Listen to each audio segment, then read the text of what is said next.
بسم اللہ الرحمن الرحیم۔ السلام علیکم محترم ناظرین۔ طوفان گزر جانے کے بعد جب کشتی جودی پہاڑ پر رکی تو اس میں سے 80 افراد اترے۔ اس بارے میں حضرت عبداللہ بن عباس رضی اللہ تعالیٰ عنہ سے روایت ہے کہ طوفان نوح گزرنے کے بعد 80 افراد کشتی سے اترے وہی لوگ طوفان گزرنے کے بعد اس دنیا کے بچ جانے والے باشندے تھے، لیکن ان 80 افراد میں سے بھی اللہ پاک نے اولاد صرف 3 کو عطا فرمائی۔ وہ 3 کون تھے جن سے دنیا نے دوبارہ جنم لیا؟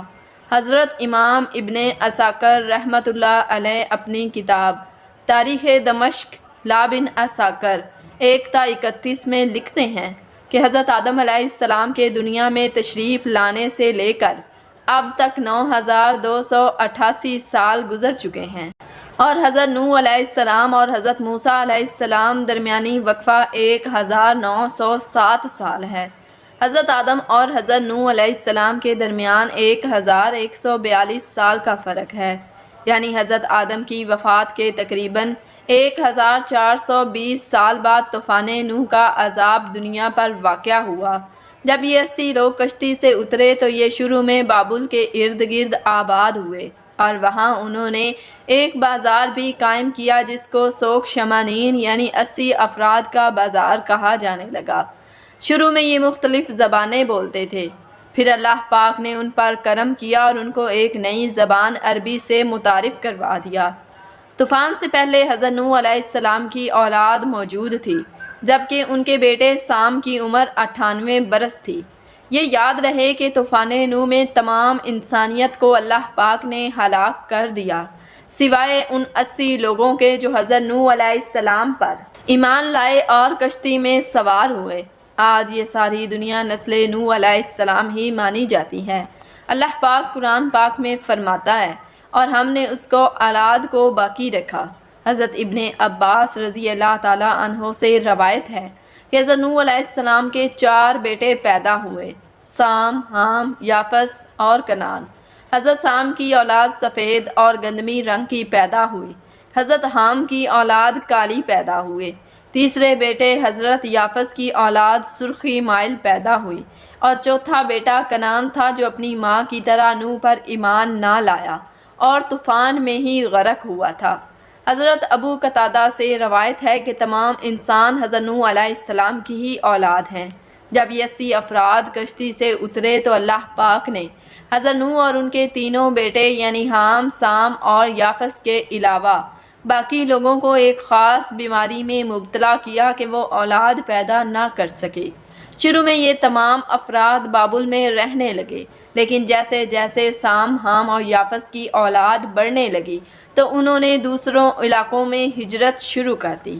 حضرت نوح علیہ السلام کے 3 بیٹوں کا ذکر جو ہم پہلے بھی کر چکے ہیں، آپ کو بتاتے چلیں کہ سام کو ایشیا، حام کو افریقہ اور یافس کو یورپ کا جد امجد کہا جاتا ہے۔ اس بات کو تاریخ کی تقریباً تمام کتب میں بیان کیا گیا ہے، یہاں تک کہ مغربی تاریخ دان بھی اس کو مانتے ہیں کہ اس وقت جو ہم دنیا میں موجود اقوام ہیں سب کی سب حضرت نوح کے انہی 3 بیٹوں کی اولاد سے ہیں۔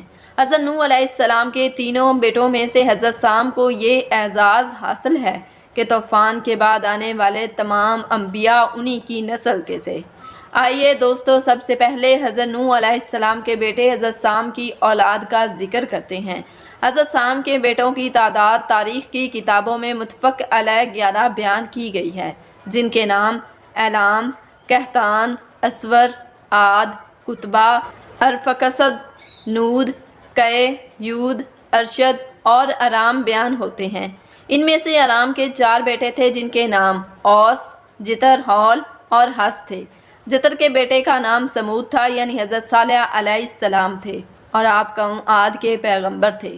اوس کے 2 بیٹے تھے، ان میں سے ایک کا نام عاد اور دوسرے کا نام ابیل تھا۔ عاد سے ہی قوم عاد وجود میں آئی۔ ابیل کے بیٹے یسرب نے ایک بستی آباد کی تھی جو اس کے نام کی مناسبت سے یسرب مشہور ہوئی، لیکن جب نبی مکرم حضرت محمد صلی اللہ علیہ وآلہ وسلم نے مکہ سے یسرب ہجرت کی تو اس کا نام مدینہ منورہ رکھ دیا گیا۔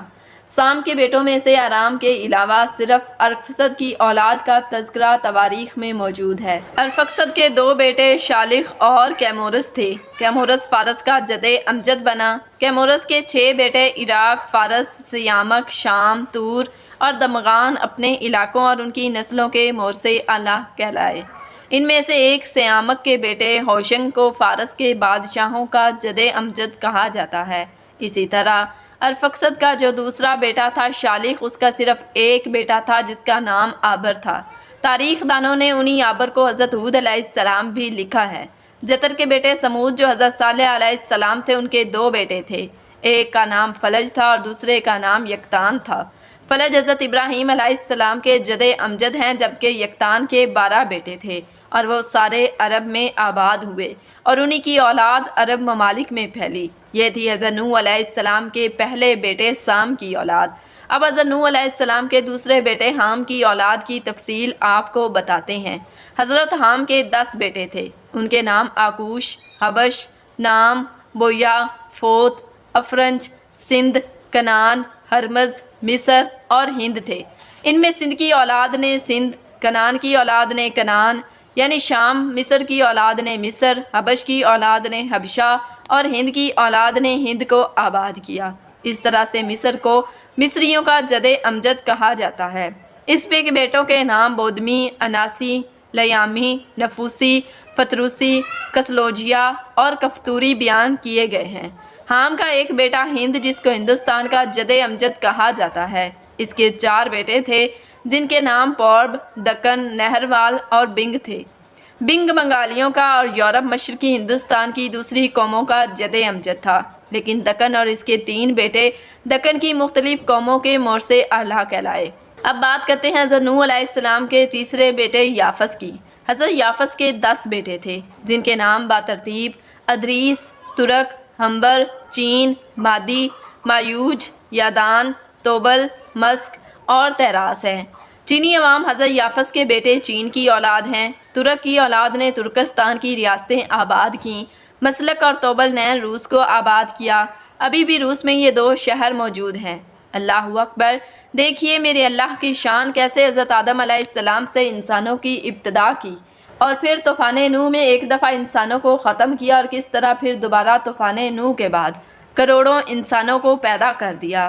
بے شک زمین و آسمان بلکہ اس پوری کائنات کا اللہ ہی خالق و مالک ہے۔ ہمارے لیے کتنی شرم کی بات ہے، ایک ہی جد امجد ہونے کے باوجود ہم ایک دوسرے کی جان کے دشمن بنے ہوئے ہیں۔ اللہ پاک ہم سب کو ہدایت اور بھائی چارہ عطا فرمائے۔ ناظرین، ویڈیو کیسی لگی؟ ویڈیو کو لائک کر دیں، شیئر کر دیں اور مزید ایسی ویڈیوز کے لیے ہمارے چینل کو سبسکرائب کر دیں۔ جزاکم اللہ خیراً کثیرا۔